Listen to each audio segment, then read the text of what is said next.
Hi, இன்னைக்கு வந்து வெள்ளை சாதம், காய் குழம்பு, ரசம், சங்கரா மீன் வறுவல். இன்னைக்கு அது எப்படின்ட்டு நான் உங்களுக்கு சொல்லி கொடுக்குறேன். இன்னைக்கு வீட்டில் இன்னைக்கு மதிய சாப்பாடு இன்னைக்கு அதுதான். அதனால் வந்து சிம்பிளாக டக்குன்னு செய்யக்கூடிய ரசம் நான் உங்களுக்கு நல்லாயிருக்கும், டேஸ்ட்டாக நல்லாயிருக்கும். அது நீங்கள் ஒரு தடவை ட்ரை பண்ணி பாருங்கள். நல்லா இல்லைன்னா நீங்கள் அதுக்கப்புறம் எனக்கு சொல்லுங்கள். இந்த மாதிரி செஞ்சு பாருங்கள். நான் வந்து இப்போ தேவையான பொருள் என்னென்னு சொல்கிறேன். நான் மிளகு ரசத்துக்கு நான் தேவையான பொருள் அது என்னென்னு சொல்கிறேன்ப்பா. புளி ஊற வச்சுருக்கேன். அது வந்து 5 பேருக்கு சாப்பிட்றதுக்காக தேவையானது புளி ஊற வச்சுருக்கேன். பெரிய பெரிய தக்காளி 2 தக்காளி இதில் கட் பண்ணி போட்டிருக்கேன். இது கூட அரைக்கிறதுக்கு என்னென்னா சீரகம் வச்சுருக்கேன், மிளகு வச்சுருக்கேன், ஒரு காஞ்ச மிளகாய் வச்சுருக்கேன், ஒரு பூண்டு வச்சுருக்கேன். அவ்வளோதான். இப்போ நம்ம வந்து இந்த தக்காளி கூடயே இதை போட்டு நம்ம அரைக்க போகிறோம். இதை அரைச்சி எடுத்துட்டு அதுக்கப்புறம் ஒரு பாத்திரத்தை வச்சுட்டு சும்மா 2 கடுகு, 2 வெந்தயம், 2 சீரகம், கொஞ்சம் பெருங்காயம், அதில் கருவேப்பிலை போட்டு நல்லா வதக்கிட்டு இந்த விழுது நம்ம அரைச்சிருக்கோம்ல அதை ஊற்றி நல்லா 2 நிமிஷம் வதக்கிட்டோம்னா அதுக்கப்புறம் மஞ்சள் பொடி, உப்பு போட்டுக்கலாம். அப்புறம் புளியை கரைச்சி வச்சுருக்கோம் எல்லாம் ஊற்றிட்டு அப்படி பொங்கி வரப்போ நம்ம என்ன பண்ணலாம், வெறும் கொத்தமல்லி போட்டு இறக்கிக்கலாம். இவ்வளோதான் மிளகு ரசம். இது சிம்பிளாகவும் இருக்கும், சூப்பராகவும் இருக்கும், டேஸ்ட் நல்லாயிருக்கும். இது வந்து அளவு வந்து என்னன்னா கரெக்டாக வைக்கணும்.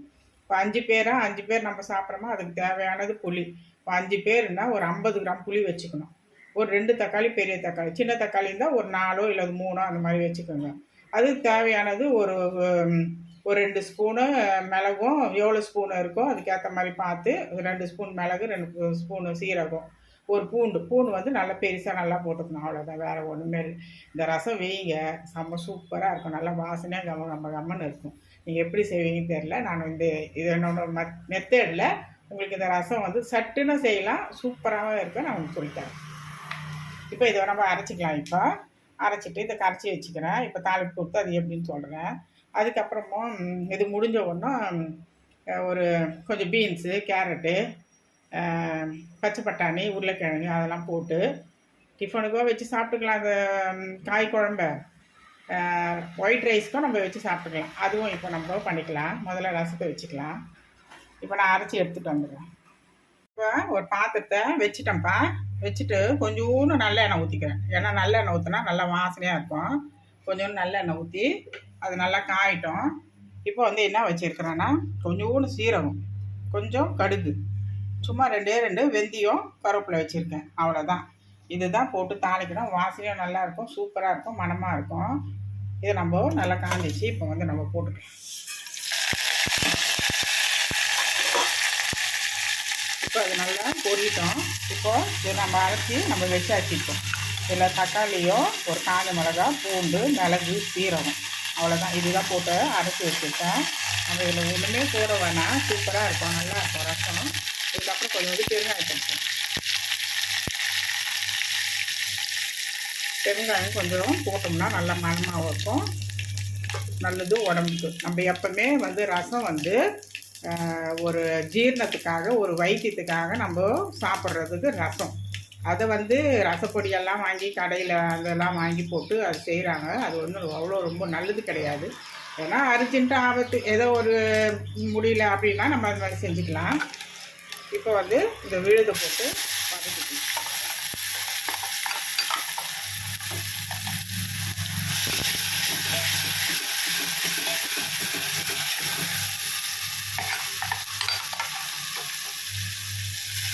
இப்போ இது நல்லா வதங்கிட்டோம். அந்த பச்சை வாசனை போட்டோம். இப்போ வந்து கொஞ்சம் மஞ்சள் பொடி போடும்.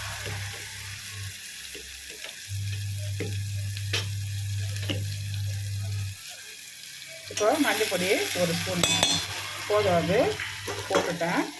இப்போ புளியை வந்து கரைச்சி வச்சுருக்கேன், அதை ஊற்றிக்கிறேன்.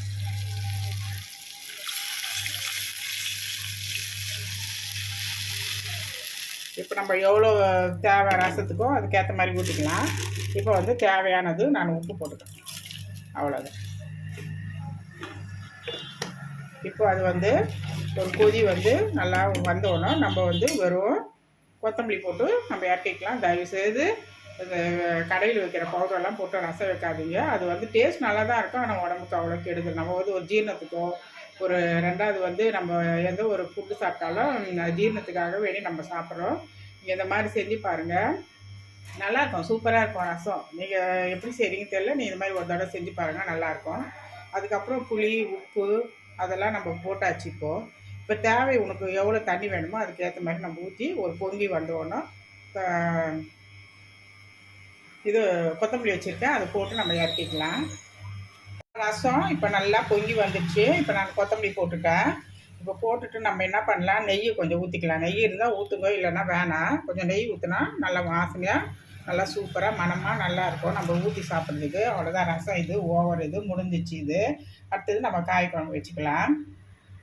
இப்போ காய் குழம்புக்கு தேவையான பொருள் என்னென்ன பார்த்துக்கலாம்ப்பா. நம்ம அரைக்கிறதுக்கு முதல்ல பார்த்துக்கலாம். தேங்காய் வச்சுருக்கேன், ஒரு 5 பாதாம் வச்சுருக்கேன், ஒரு பெரிய வெங்காயம், 2 தக்காளி வச்சுருக்கேன். நம்ம இதெல்லாம் போட்டு அரைச்சிக்கணும் நைஸாக. பாதாம், தேங்காய், வெங்காயம், தக்காளி இது போட்டு நல்லா அரைச்சி எடுத்துக்கிட்டு இப்போ வந்து தாளிப்பு கொடுக்கறதுக்கு வெங்காயம், 2 தக்காளி வச்சுருக்கேன். நம்ம புளி எதுவுமே ஊற்றக்கூடாது காய் குழம்புக்கு. அதுக்கப்புறம் கேரட்டு, பீன்ஸு, உருளைக்கிழங்கு, பச்சை பட்டாணி இருக்குது. பச்சை பட்டாணி வந்து அது வந்து நம்ம அது பச்சையாகவே இருக்குது, நம்ம அதுக்கப்புறம் போட்டுக்கலாம். அது இருக்குது. கொத்தமல்லி, கருவேப்பிலை இருக்குது. இப்போ வந்து ஒரு பாத்திரத்தை வச்சுட்டேன். இப்போ நம்ம எண்ணெய் ஊற்றிக்கலாம். தேவையானது எண்ணெய் ஊற்றிட்டு வெறும் சோம்பு மட்டும் போட்டுக்கலாம். வெறும் சோம்பு மட்டும் போட்டுக்கிறேன். நம்ம கரம் மசாலாவோ பட்டையோ லவங்கமோ அந்த மாதிரி போட தேவையில்லை. அது வந்து குருமாக்குனா தான் நம்ம அந்த மாதிரி போடணும். அது ஒரு ஸ்மெல்லோட குருமா வரும். இது வந்து காய் குழம்பு இது ஆகுது. இப்போ வந்து நம்ம வெங்காயம் போட்டுக்கலாம்.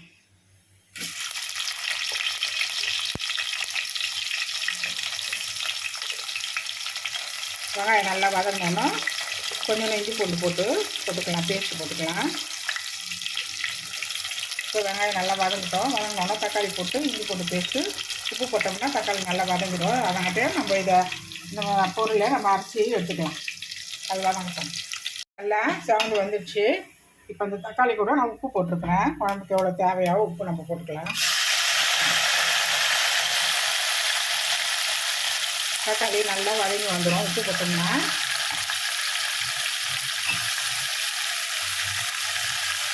இப்போ தேவையானது இஞ்சி போட்டு பேஸ்ட் போட்டுக்கேன்.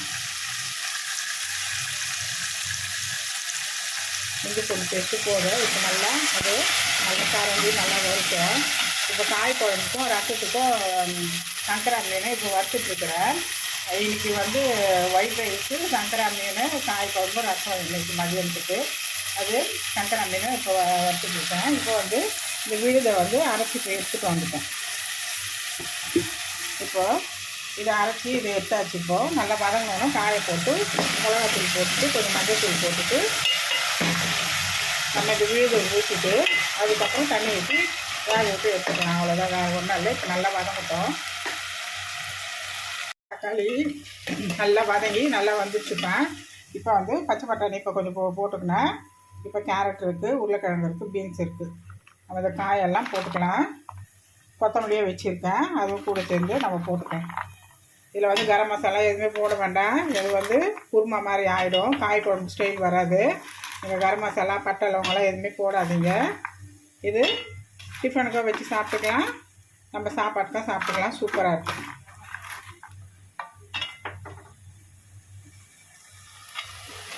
இப்போ காயை போட்டேன். இப்போ நல்லா வதங்குது. இப்போ என்னென்னா ஒரு ஸ்பூனு மஞ்சள்தூள் போட்டுக்கிறேன். மிளகாத்தூள் எவ்வளோ காரமோ அதுக்கேற்ற மாதிரி போடுங்க. ரொம்ப காரம் தான் நல்லா இருக்காது, லிமிட்டாக போட்டுக்கலாம் நம்ம காரம். நான் ஒரு 3 ஸ்பூன் போட்டிருக்கேன், அவ்வளோதான். இதுதான் காரமே. வேணாம் ரொம்ப இருந்தால் ஒரு மாதிரி அந்த டேஸ்ட் நல்லா இருக்காது, காய் குழம்பு டேஸ்ட் நல்லா இருக்காது. இப்போ வந்து இதில் தண்ணி ஊற்றி வச்சுருக்கேன். எல்லாத்தையும் அரைச்சி விழுக நம்ம இது தலைமையில் ஊற்றி அவ்வளோதான். இதை வந்து ஒரு 1/4 அளவுக்கு வேக விட்டுருலாம். வேக விட்டுட்டு எவ்வளோ தண்ணி வேணுமோ அதுக்கேற்ற மாதிரி ஊற்றிட்டு வேக விட்டுட்டு அவ்வளோதான். அதுக்கப்புறம் நம்ம கொத்தமல்லி, கருவேப்பிலை எல்லாமே போட்டாச்சு. வெந்துடுச்சுன்னா குழம்பு ரெடி, அவ்வளோதான். இப்போ வேகட்டும்பா. இது குழம்பு நல்லா கொதிச்சு நல்லா ரெடியாக ஆயிடுச்சு. காய் குழம்பு இன்றைக்கி ரெடி. இவ்வளோ தான் போதும். ரொம்பவே தண்ணியாக வேணாம், கட்டியாக வேணாம், லிமிட்டாக இருக்குது. நல்லா எண்ணெய்லாம் நல்லா கவ்வி நல்லா கரெக்டாக நல்லா பதமாக வந்துடுச்சு. நம்ம இப்போது ஆஃப் பண்ணிக்கலாம் ஸ்டவ்வை. வீட்டில் செஞ்சு பாருங்கள். செஞ்சு பார்த்துட்டு மறக்காத சப்ஸ்கிரைப் பண்ணுங்கள். இன்றைக்கி ரசம் வச்ச சங்கரா மீன் வறுத்தேன். அதுக்கப்புறம் வந்து காய் குழம்பு, குருமா கிடையாது, காய் குழம்பு. டிஃபனுக்கு வச்சு சாப்பிட்டுக்கலாம், நம்ம சாதத்துக்கு வச்சு சாப்பிட்டுக்கலாம். இன்றைக்கி இதுதான் இன்றைக்கி செஞ்சேன். இன்றைக்கி நீங்கள் வீட்டில் செஞ்சு பாருங்கள், சூப்பராக இருக்கும் எல்லாத்துக்குமே. ரசம் கூட உங்களுக்கு சொல்லி கொடுத்துருக்குறேன். இதே மாதிரி மெத்தடில் ஒரு தடவை செஞ்சு பாருங்கள். அதுக்கப்புறம் நீங்கள் பிடிச்சிப்பீங்க. டேஸ்ட் நல்லாயிருக்கு, வாசனையாக இருக்குது, நல்லா இருக்குன்னு சொல்லுவீங்க. அது மாதிரி இந்த வெள்ளை சாதத்துக்கு இது ரெண்டுமே நல்லாயிருக்கும். வந்து சங்கரா மீன் வறுத்துருக்கேன். பாய், தேங்க்யூ. மறக்காத இந்த வீடியோ பார்த்துட்டு சப்ஸ்கிரைப் பண்ணுங்கள். தேங்க்யூ, பாய்.